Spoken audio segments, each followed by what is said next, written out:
কলাপাড়ায় সড়ক দুর্ঘটনায় মোটরসাইকেল চালক নিহত। পটুয়াখালীর কলাপাড়ার চাপলি বাজার সড়কে মোটরসাইকেল ও অটোরিকশার মুখোমুখি সংঘর্ষে মোটরসাইকেল চালক আব্দুল কুদ্দুস মারা গেছে। সে ধুলসার ইউনিয়নের নয়কাটা গ্রামের সাহেব আলী হাওলাদারের ছেলে। বৃহস্পতিবার সকাল 8টার দিকে চাপলিবাজার ইউনিয়ন পরিষদ সংলগ্ন 3 মাথা সড়কে এই দুর্ঘটনা ঘটে। প্রত্যক্ষদর্শীরা জানান, আজ সকালে আব্দুল কুদ্দুস মোটরসাইকেল নিয়ে গঙ্গামতি থেকে চাপলিবাজার আসার পথে আলিপুরগামী একটি অটোরিকশার সাথে মুখোমুখি সংঘর্ষ হয়। এ সময় কুদ্দুস অটোরিকশার নিচে চাপা পড়ে মারাত্মক আহত হয়। এর মধ্যে শব্দ পাইছে ঠাস করে উঠছি, এদিকে সাইডেই রাস্তায় চিকড়ি এই দৌড়ে আইলাম।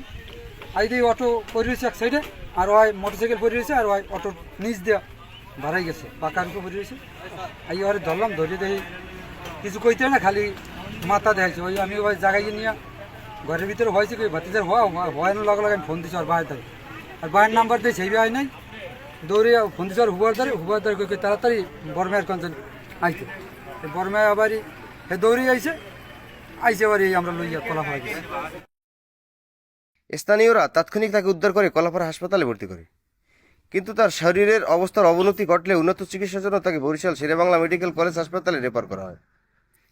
হাসপাতালে যাওয়ার পথিমধ্যে সে মারা যায়।